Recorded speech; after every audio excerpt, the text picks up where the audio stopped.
Charles Taylor, bonjour. Bonjour. Tout à l'heure, en écoutant les présentations qui vous sont faites à l'occasion de la remise de ce prix, 20e anniversaire d'un festival littéraire important, Métropolis Bleu, son grand prix vous est attribué.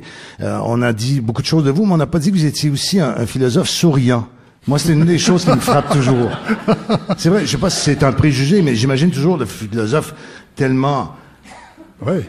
Écrasé par les problèmes de notre humanité. C'est ça, les gens qui sont sages sont censés comprendre dans quel état on est, et puis, oui, c'est vrai, je devrais être plus morne et... Oui, mais on serait privé de grand plaisir, parce que c'est agréable de vous voir, de vous entendre et de vous lire. Alors, une question d'abord. Est-ce que, parce que c'est un festival littéraire, et qui a effectivement couronné de grandes carrières, qui accueille aussi de nouveaux talents et tout ça, est-ce qu'il y a un petit peu le sentiment de l'imposteur chez vous en recevant ce prix-là?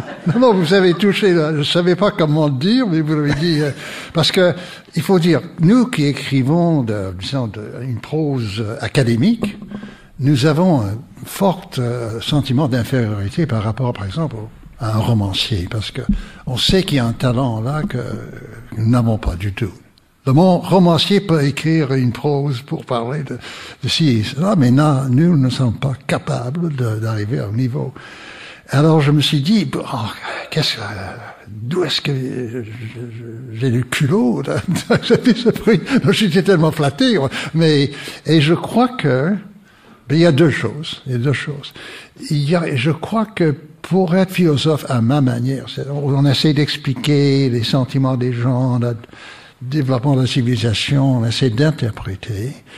Il faut un certain style qui est alimenté par la littérature. Et le philosophe qui a eu plus d'influence sur moi, dès le début, Maurice Merleau-Ponty, a été fortement influencé par Proust. On voit ça immédiatement lorsqu'on lit ses œuvres philosophiques. Alors, nous sommes en quelque sorte un peu ceux qui sont influencés, qui sont, des consommateurs de la grande littérature. Et donc, il y a un certain lien. Donc, nous sommes donnez, inférieurs, mais... Puisque vous évoquez celui qui est un de... Je dis pas de vos maîtres, mais enfin une de vos grandes références. C'est un peu comme une caution en disant c'est bien d'aller chez les littéraires. Dans un ouvrage assez formidable qui s'appelle Les Avenues de la foi, vous parlez justement de plusieurs écrivains, auteurs littéraires pour un bon nombre qui ont marqué, sinon votre pensée, en tout cas au moins votre vision du monde, parce que c'est pas interdit de franchir la ligne là. Oui. Non, c'est vrai. Alors ça m'a consolé. Il a fallu que j'y pense là, et que je me demande en quoi j'ai le culot de recevoir ce prix, et puis c'est la réponse qui m'est venue, et elle n'est pas sans valeur. Elle n'est pas sans valeur, non. Est-ce que, puisqu'on parle des mots et de la lecture, ce festival célèbre l'écriture et ceux qui l'aiment, ceux qui la côtoient. Or, on est dans une époque qui privilégie plutôt autre chose. Déjà, 140 caractères, ça a transformé notre société. On a pensé régler le problème en doublant. Maintenant, on peut faire 280. C'est formidable. Hein?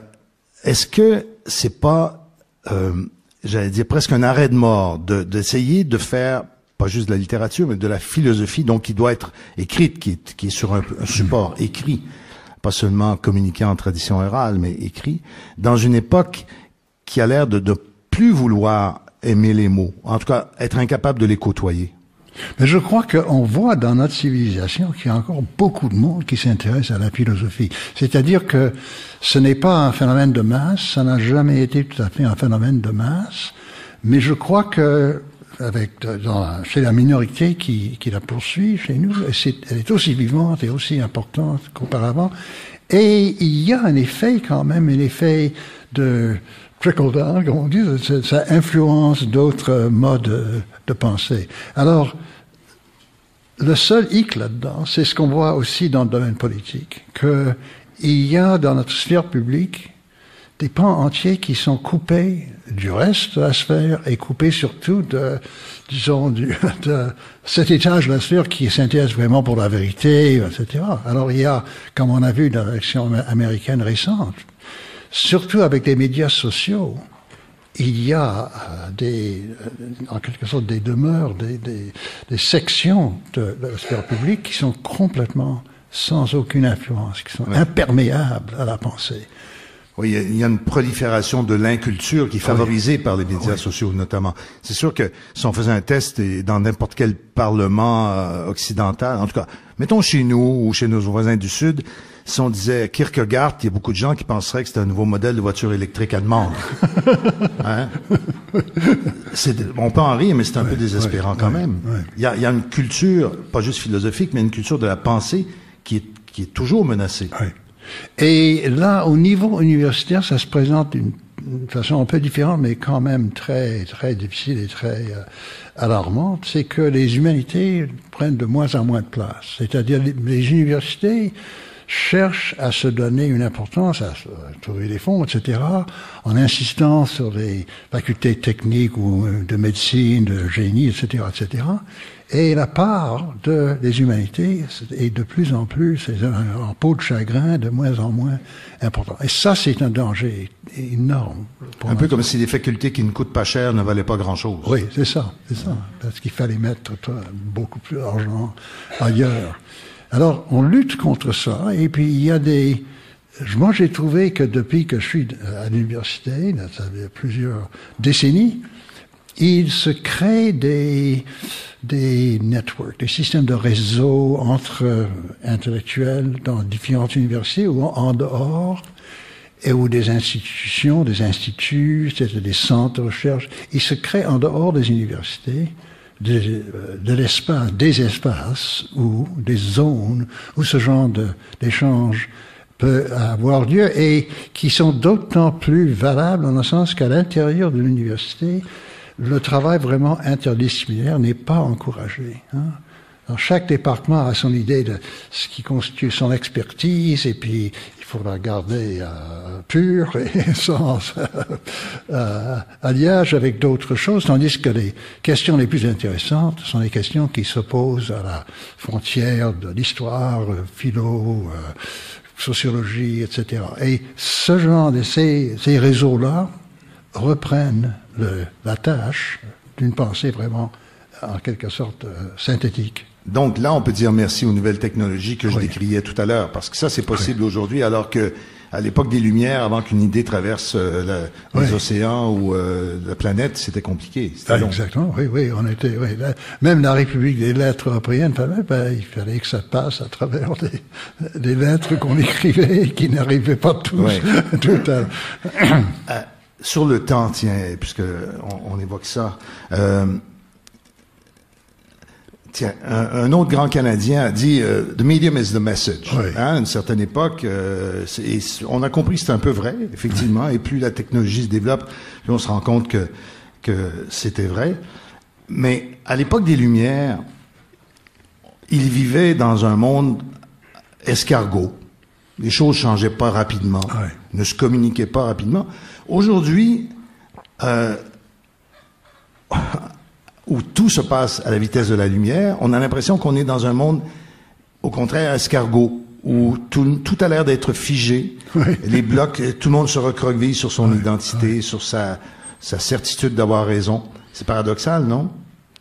Oui et non. Enfin, parce que maintenant, on vit beaucoup plus en contact avec les gens, même très loin, en contact indirect avec la menace de tel mouvement, etc.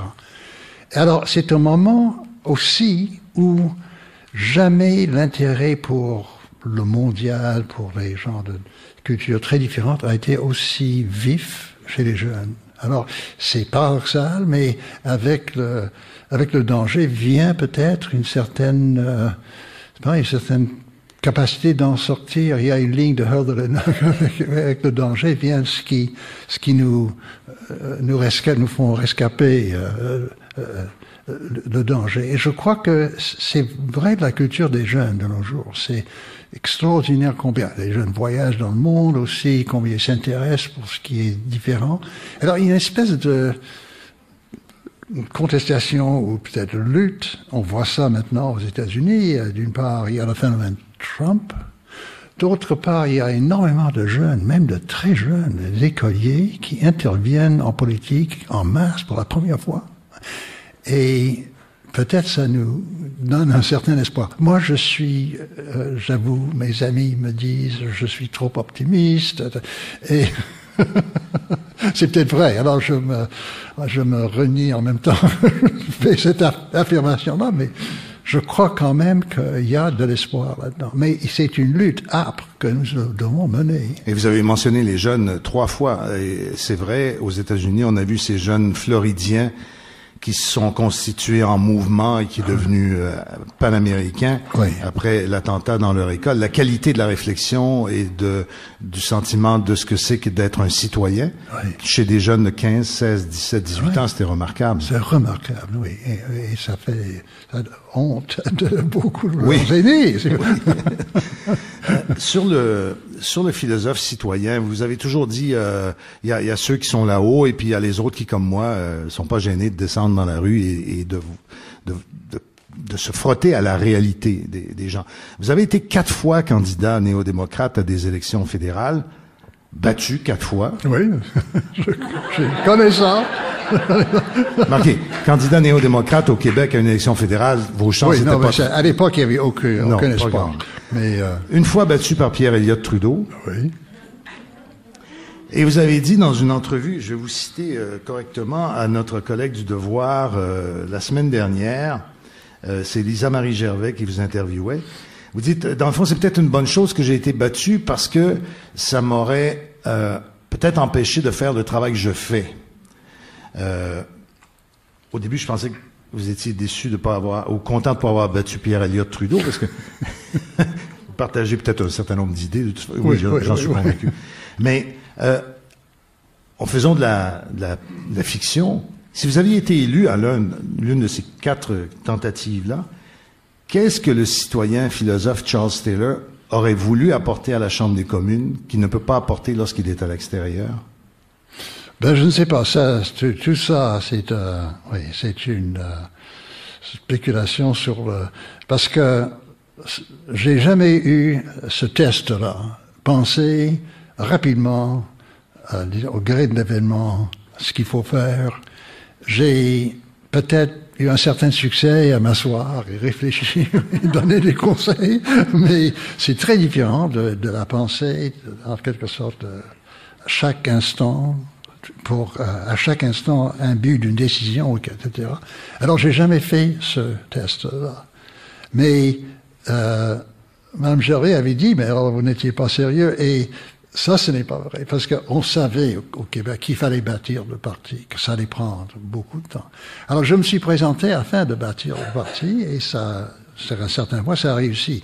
Mais j'avais jamais l'idée ou l'illusion que j'allais vraiment arriver à me faire élire. Et peut-être n'avais-je vraiment pas la volonté de le faire, parce que je sentais déjà que j'avais des choses à écrire. Et c'est clair qu'il n'y a pas de place pour les deux dans une même carrière, à la longue, enfin. Non, et il n'y a peut-être pas beaucoup de place pour la philosophie à la Chambre des communes non plus. Déjà, on a réussi à faire entrer un poète. Hein, il y a un poète en résidence maintenant. On ne lit pas ses œuvres très souvent, mais un philosophe, c'est pas très fréquent. Sur la définition du soi, de l'identité, aujourd'hui, enfin, je sais pas, j'ai l'impression, là aussi c'est de la fiction parce qu'on regarde très loin par-dessus l'épaule, qu'autrefois on se définissait par rapport à sa famille immédiate, son entourage, son village, à la limite sa nation, si elle était assez forte, et puis c'était ça. Alors il y avait les gens qui réussissaient, ceux qui réussissaient moins, ceux qui étaient plus doués. Aujourd'hui, se définir dans un univers qui est aussi éclaté, c'est très compliqué. Et en même temps, tous on ressent le besoin d'être défini par rapport à sa communauté et aux autres. C'est un paradoxe, pas un paradoxe, mais un phénomène complexe de notre époque, mais qui est riche, non, qui est assez porteur. C'est oui, parce que c'est une exigence, en quelque sorte, qui va au-delà des exigences passées.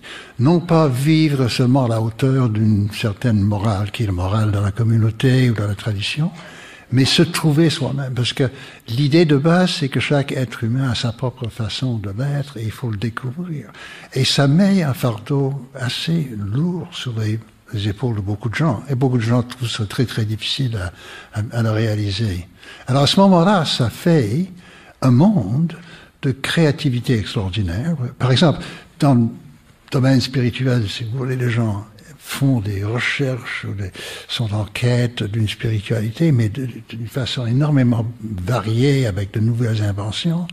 d'une part, il y a ça. D'autre part, il y a souvent le sentiment de ne pas réussir son coup, de ne s'être pas vraiment trouvé, qu'il n'y a rien qui va et vraiment, il n'y a pas de signification à la vie, etc. Et les gens se cramponnent à ce moment-là, souvent sur certaines normes de la communauté, etc. Oui, parce que la perte de sens, elle est partout, et elle est encore plus grande dans un monde. Vous avez, je sais pas combien de centaines de pages consacrées à ça, mais lorsqu'on parle d'un monde de consommateurs, un monde qui s'est mis au service du capital, etc., ce qui est vrai, hein, on peut pas le nier, et nos grandes organisations internationales appuient fort sur l'accélérateur pour aller là-dedans. Le petit citoyen plus ou moins équipé, ou même le grand citoyen bien équipé, a de la difficulté à trouver un sens dans tout ça, parce que c'est pas évident. Oui, oui. Et alors c'est la quête du sens. Tout le monde sent ça comme une espèce de tâche qui lui est imbue, qu'il doit suivre. Et ça ajoute à une certaine tension dans la vie et souvent un repli sur des réponses beaucoup plus simples parce que communautaires, etc. Et à ce moment-là, c'est la même lutte dont on parlait tout à l'heure entre ceux qui sont vraiment ouverts vers le monde et ceux qui ont la tentation du repli. Mais la tentation du repli, ça vient aussi de cette recherche du sens souvent. Hein? Alors, être ouvert à de nouvelles idées, à une nouvelle forme de vie, même inventer quelque chose de neuf d'une part, et se replier sur des lieux sûrs, des lieux communs, etc. d'autre part. Ce sont des luttes qui sont constitutives de notre temps. Vous disiez tout à l'heure que certains de vos amis trouvent que vous êtes trop optimiste, et pourtant c'est la jeunesse surtout qui vous porte à croire que ça ira mieux que ça ne va en ce moment. En même temps, quand on fait le Polaroid, le mot n'existe plus, si vous cherchez dans le dictionnaire, c'est un appareil photographique d'autrefois. Si on fait un instantané de notre société et qu'on regarde politiquement, c'est extrêmement lourd, c'est extrêmement difficile. C'est dur d'être optimiste en ce moment. Oui, ça l'est, mais j'aime toujours à citer Gramsci à ce moment-là. Il peut parler de son slogan, c'est le pessimisme de l'intellect et l'optimisme de la volonté. Je crois que et pourquoi?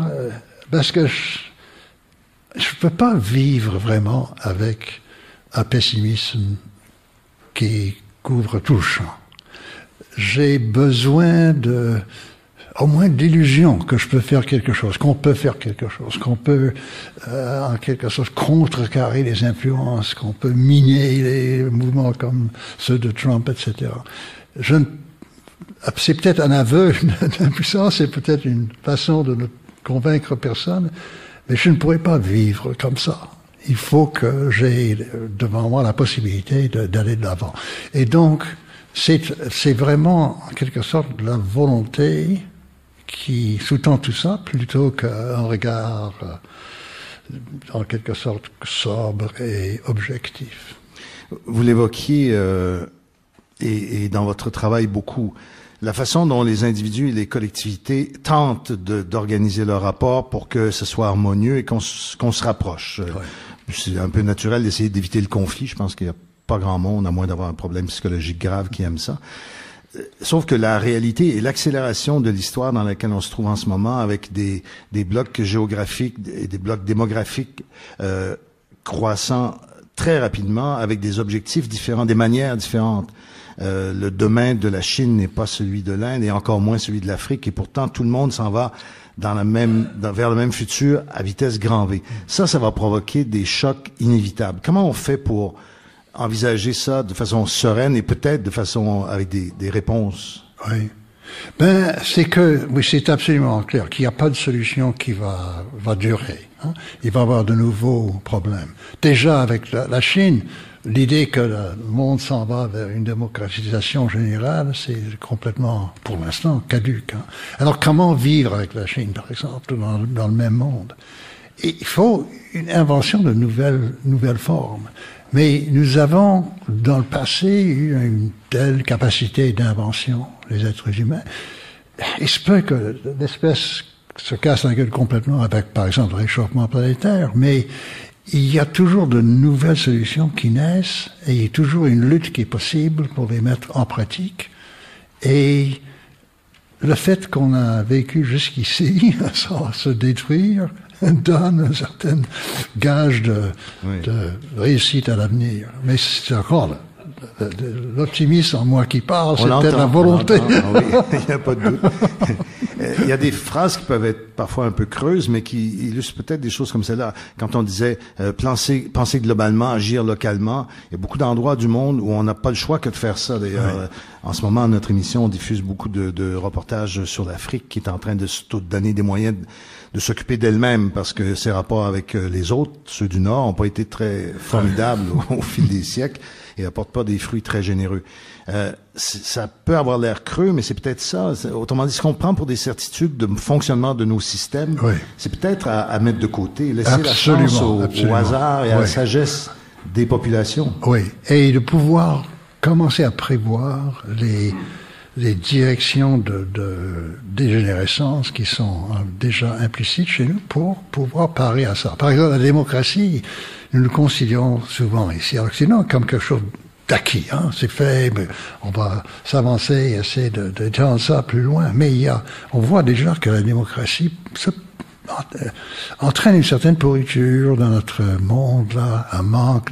Le citoyen confronte un système qui semble complètement opaque d'une part et difficile à influencer d'autre part, ce qui est pour quelque chose dans le départ de ces formes d'organisation xénophobique, etc. Alors tout ça, on est constamment en train d'affronter des défis dont on n'avait aucune idée il y a 10 ans.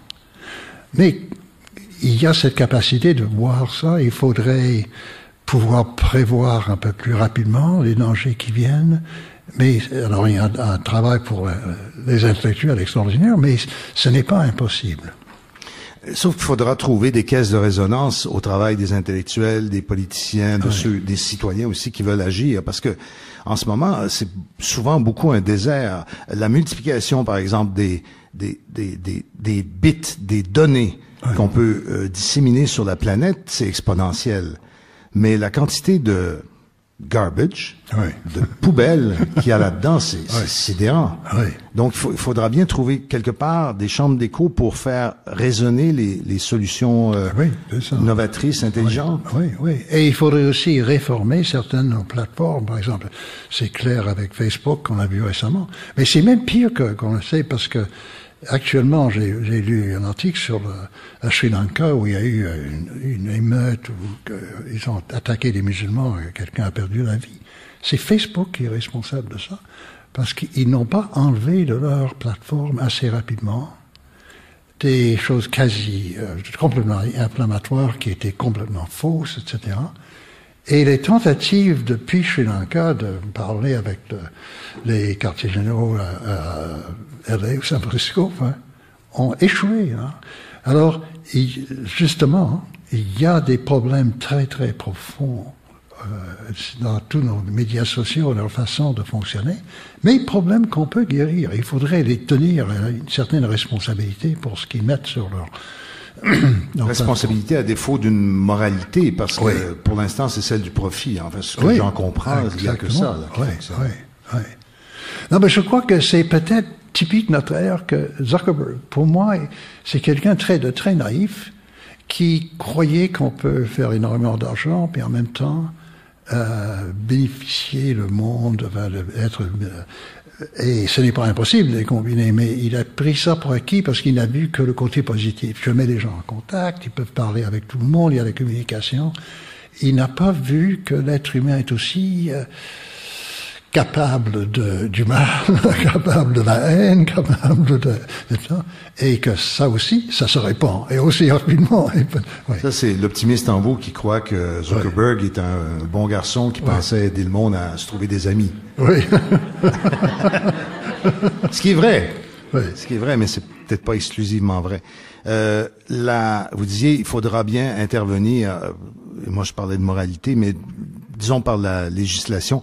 C'est très difficile, hein, quand on est dans le domaine de la pensée, de faire cohabiter ça avec les organisations humaines du genre politique ou administrative. Parce qu'il y a quelque chose d'un peu antinomique. Nous, on est dans l'individu et l'État et la bureaucratie sont dans la gestion des masses. C'est pas évident de faire cohabiter tout ça. Oui, oui, oui. Et pour injecter constamment dans cette façon de gérer les choses, des considérations qui sont maintenant tenues à l'écart. Par exemple, dans tout ce qu'on appelle la mondialisation sur le plan commercial, dans nos sociétés avancées, personne n'a pensé à la distribution de ces bénéfices. Oui. Et c'est justement, on voit en France, aux États-Unis, le résultat de tout ça, la revanche de la réalité, c'est que les gens se sont révoltés et ont tourné vers les xénophobes. Alors, tout ça aurait pu, quand on regarde, aurait pu voir ça venir. Hein. Et donc, c'est ce que je disais tout à l'heure, il faudrait un effort accru pour voir les nouvelles tendances qui se déclarent et trouver les moyens de... Vous croyez que si les philosophes avaient été invités aux séances qui ont précédé avec les économistes, les politiques à la création de l'Organisation mondiale du commerce, ses règles, etc., la Banque mondiale, ce serait mieux? On aurait pensé que, en faisant émerger, par exemple, une classe moyenne en Chine, on allait créer des disparités encore plus grandes, ou que on allait délocaliser de Chine vers l'Afrique parce que c'était rendu trop cher de produire. Le philosophe l'aurait vu, ça, aurait senti? Philosophe, c'est peut-être pas le bon mot, ça peut l'être. C'est le genre de pensée qui intègre plusieurs façons d'étudier. Hein? Un peu de philo là-dedans, beaucoup d'histoire, beaucoup de sociologie, beaucoup d'économie, évidemment, mais tout ensemble. Tandis que les gens qui conseillent les grandes organisations comme ça, c'est souvent, par exemple, des économistes très, très bornés, qui croient que l'économique est une science qui peut marcher uniquement par des formules mathématiques ouais. Alors, il faudrait intégrer dans la gamme de gens qui ont une voix à contribuer, toute cette éventail de disciplines et les faire travailler ensemble. Mais ça, c'est très difficile parce que, comme je le disais tout à l'heure, les gens qui sont vraiment experts sont souvent, en quelque sorte, absolument enclos dans leur discipline. Ils ne veulent rien entendre de l'extérieur. Moi, j'ai une grande amie en Allemagne qui gère une institution pour le Sustainable Development, etc. Développement durable. Et puis, elle m'a dit, c'est très difficile parce que j'ai des experts extraordinaires dans différentes branches scientifiques, mais ils n'ont aucune idée comment transiger avec des bureaucrates, encore moins comment créer un mouvement politique qui peut appuyer leurs solutions. Ils ont leurs solutions, mais ils n'ont pas ce genre de pensée synthétique. Et elle essaie de les forcer à parler ensemble. Ils ne parlent pas la même langue. Ouais. Vous croyez qu'il serait possible de réinventer l'équivalent de l'honnête homme au 21e siècle? Parce que c'est ça dont on aurait besoin. Oui, oui. Hein? Parce que les grands spécialistes, il y en aura toujours. Hein. Oui, on en développe, on en produit beaucoup. Mais des gens qui sont capables d'intégrer ça et de rendre ça pour le bien commun. Oui, il y en a. Puis ça se crée dans ces réseaux dont j'ai parlé tout à l'heure. Oui. Mais il faut leur donner voix au chapitre. Il faut intégrer ce genre de pensée dans les institutions qui créent les politiques gouvernementales. Si vous aviez un souhait à faire pour les jeunes que vous évoquiez tout à l'heure, ceux en qui vous mettez tant d'espoir, qu'est-ce qui manque à l'épanouissement, c'est-à-dire aux conditions de l'épanouissement de leur belle énergie, de leur ouverture dans notre société? Parce qu'il y en a des freins, il y en a à toutes les époques, c'est sûr. Mais si vous aviez un souhait à faire pour eux, pour que cette belle énergie-là ne se perde pas ou que ça ne devienne pas, au contraire, de l'amertume, des gens qui se tournent vers de mauvaises solutions, etc. Mais je crois que ce qui est très important, c'est justement ce qu'on trouve dans la littérature. Il faut de temps à autre que l'on refasse partir son élan dans la vie avec une nouvelle idéal, nouvelle façon de voir comment l'être humain peut se développer, que l'on trouve, qu'on a tous trouvé à différents moments dans les romans qu'on a lus. Je pense à ma lecture de Dostoïevski quand j'étais jeune, dont je parle dans ce livre. Et puis, il faudrait pas que ça soit confiné à l'adolescence de la personne. Il faudrait que ça continue d'arriver, qu'on se relance. Les sources qui nous ont alimentés jusqu'à présent deviennent inadéquates à vraiment affronter la vie que l'on vit, et il faut se relancer en quelque sorte spirituellement. Si on veut pouvoir écrire l'histoire, en lire Oui, c'est ça, hein? Oui, oui. De l'ancienne ou de la plus récente, parce que ce qui vous le citez très souvent, d'ailleurs, c'est pas le seul, mais et d'autres beaucoup plus proches de nous. Donc, le retour à la lecture dans la mesure du possible, et pas seulement des essais. Bon, dans le métier que je fais, malheureusement, je suis condamné à lire plus d'essais que de romans. Or, ça me manque beaucoup. Oui, oui. Hein? C'est ça qui nourrit la oui, tête. Absolument. Oui. On se donne ça comme projet pour les prochaines décennies, puis on en reparlera ensemble, Charles Taylor. Je vous remercie infiniment de ces minutes, et puis je voulais en garder le plus possible pour notre public qui est venu nous retrouver ici à la Grande Bibliothèque, qu'on remercie d'ailleurs de nous accueillir pour cet événement important, la remise du Grand Prix 20e anniversaire du Festival Métropolis Bleu. Alors, il y a 2 microphones là, à gauche et à droite. Vous pouvez vous rapprocher avec vos questions. And if you, as I said earlier, want to do so in English, Mr. Taylor speaks the language very well indeed. Et il se fera un plaisir de vous répondre. Monsieur? Oui, merci beaucoup. Thank you very much, Dr. Taylor. This has been fantastic, and I think I'd like to make a little statement and then ask you a question, because I want to bring back maybe the connection with literature. The first statement is just this notion of complexity, where one of the best quotes I've heard is, if there's a problem for which the answer can be known, it's not complex, it's complicated.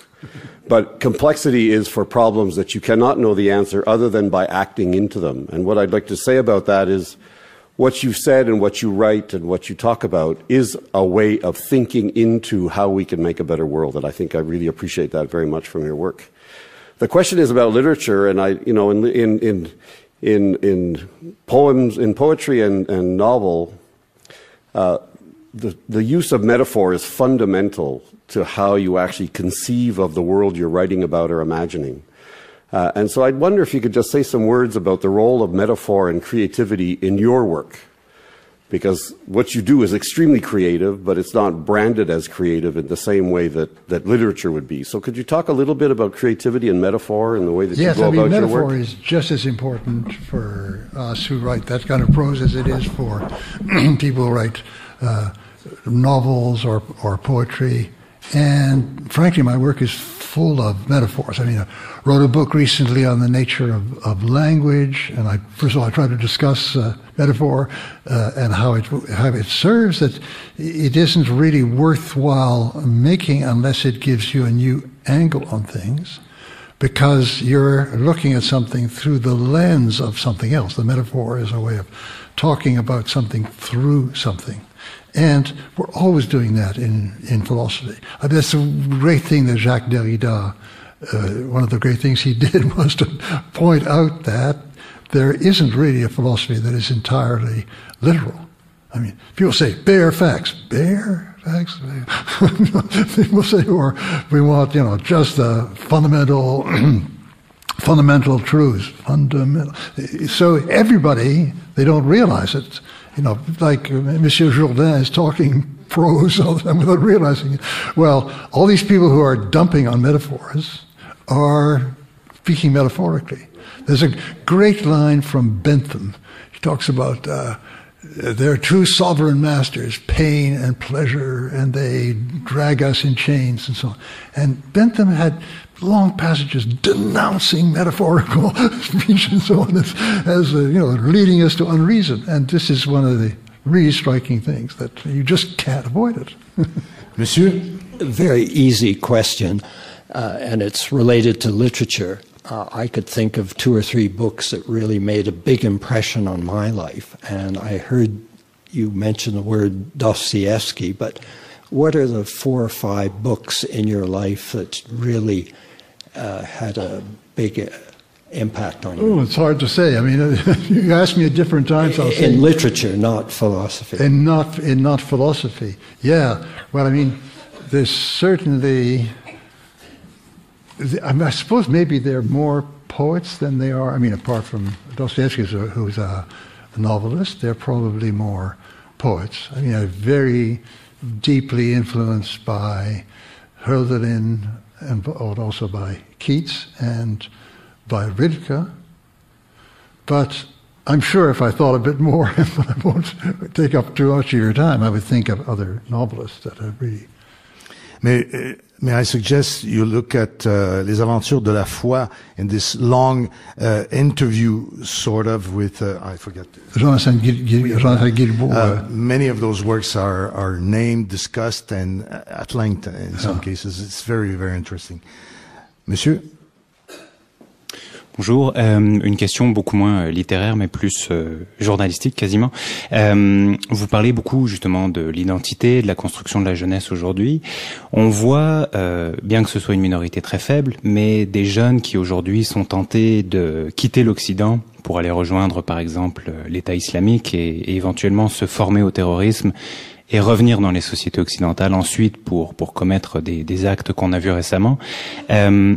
Comment les sociétés occidentales aujourd'hui peuvent-elles répondre à cela? Comment peuvent-elles garder ces jeunes d'une certaine façon au sein de leur société, qui sont souvent des immigrants de deuxième génération, par exemple? Je ne sais pas si vous avez pu réfléchir un peu à la question. Oui.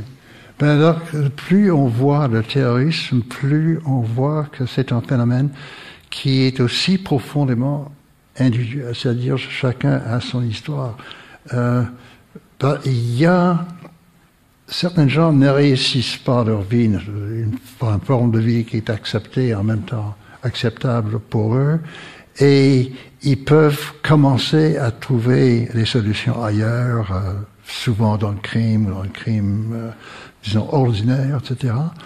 Et le désespoir devient de plus en plus profond chez eux. Et justement, arrivent les mouvements terroristes qui, à la fois, semblent être la solution, parce que d'abord, il y a une cause qui est censée immensément importante à cause de l'islam, parce qu'on a vu beaucoup de causes. Il y avait aussi la gauche, disons, les terroristes, les hautes armées fractions, les brigades aussi en Italie, etc. Alors, une grande cause, et même, en même temps, une raison de haïr ceux qui les ont en quelque sorte influencés ou qu'ils ont mis dans la situation où ils se trouvent. Mais c'est toujours un cheminement très individuel. Alors, comment parer ça? Il faudrait des ressources dans la société pour, en quelque sorte, trouver les gens en difficulté et leur donner une certaine aide, des gens qui sont compréhensifs, qui peuvent discuter avec eux, qui peuvent écouter leurs questions, Il faudrait peut-être une force dans la société beaucoup plus grande, un personnel beaucoup plus nombreux dont nous disposons actuellement pour prévenir à ça. Mais c'est toujours cas par cas. C'est toujours dans chaque cas, il y a une histoire personnelle où ces phénomènes reviennent, mais toujours sous une autre forme, pour d'autres motifs, etc. Et merci, pour ajouter à ce que vous dites, des médecins généralistes disent de plus en plus souvent maintenant que pratiquement 50% de leur travail, de leur clientèle, c'est du travail psychosocial. Oui. Alors, lorsque c'est une grand-maman de 80 ans qui a un désespoir pour une raison quelconque, c'est une chose, mais si c'est un jeune de 25 ans, ouais, on est là-dedans et effectivement, le matériel, le personnel pour aider, c'est pas suffisamment important, ça c'est sûr, on a de gros problèmes à l'horizon. Il me reste encore le temps de peut-être 2 questions assez brèves, si vous avez. Allez-y, madame, approchez-vous, monsieur et madame ensuite. Je vous promets de vous entendre tous les deux. Monsieur? Oui. Well, I have a background in philosophy too. I actually taught philosophy but at a CEGEP level. And I taught actually the humanities, but with an emphasis on philosophy. And one of the questions that we usually approach with the students, and I didn't have actually always the right answer to that, was when the students said, well, sir, is philosophy any relevant now? Because the old philosophers used to, well, the Greek philosophers used to discuss psychology, politics, even economics. Well, Adam Smith and Karl Marx actually wrote about economics. But then all those disciplines now, all those areas of knowledge now are covered by their own respective sciences or disciplines. What is left for philosophy? No, that actually, what is left for philosophy in the 21st century, and how relevant our discipline still is. Well, first of all, those disciplines don't usually discuss issues like what's the meaning of human life, what's really important, what is morally important. People say philosophy, but you can't discuss those issues really well if you just do something called philosophy that is not sociology, psychology, and so on. It's only by thinking through all these things that together that you can answer some of these questions. So anybody who says, I've got a discipline and it's got all the answers and so on, and so just come to me, that they're already on the wrong track. So let's not call it philosophy in the narrow sense. Let's call it that kind of synthetic thinking in several tracks, including the moral track. Then the second thing you need to do is listen. See, that's the point is that people come along with new problems that didn't exist before because the world is different and they're different. And so a good teacher has to be able to listen and get an idea of what is bothering, what's difficult for this person, and then try to find sort of bricolage where you try to find all the things that you learned and talked about and heard about that can come to bear on this and say something really useful. Thank you. Madame? Oui. Bonjour et merci pour l'entretien. Moi, ma question, c'est, je vous voyais en dialogue et j'ai pensé aux œuvres de Platon, les dialogues, qui pour moi c'est comme une œuvre littéraire, philosophique en même temps. Donc la question serait, est-ce que les dialogues de Platon ont encore quelque chose à nous enseigner et ce serait par où est-ce qu'il faut les prendre pour être I guess my English word is relevant and I can't think of the French word, but pertinent pour nos jours. Yeah, yeah. Oui, dialogues of Plato, I think they're immensely rich, and you have to, but there again, you see, you need kind of double-track thinking. First of all, you have to know a lot about what was going on at the time, what people were thinking, what people were worried about, and then you see the dialogues in a new light. But then you also find in those dialogues real challenges where Plato is coming to a point where sometimes in the dialogue with Socrates, he seems to be giving an answer, right? But there's something so sometimes contradictory, somehow tension in the answer that you can see that he's straining beyond that.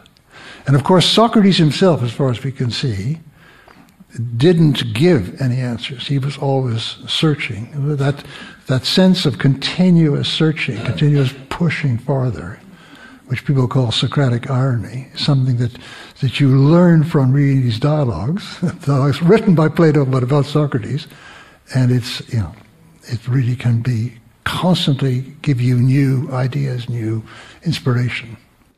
Je vous remercie beaucoup de vos questions et je rappelle que demain matin à Radio-Canada, entre 10h et midi, je ne sais pas encore à quelle heure, mais on diffusera une bonne partie de notre conversation avec Charles Taylor. Le reste sera disponible sur la page de notre émission des Hôtels Dimanche. Vous allez trouver ça sans problème. Vous avez été un public formidable. Je ne sais pas si vous êtes d'accord avec moi. Charles Taylor, ils ont été attentifs. Ils ont ri on cue quand c'était drôle. Vous voyez, ça marche encore. C'est extra. On devrait les louer pour la prochaine fois. Et on part en tournée tous les deux. OK? Mesdames et messieurs, Charles Taylor.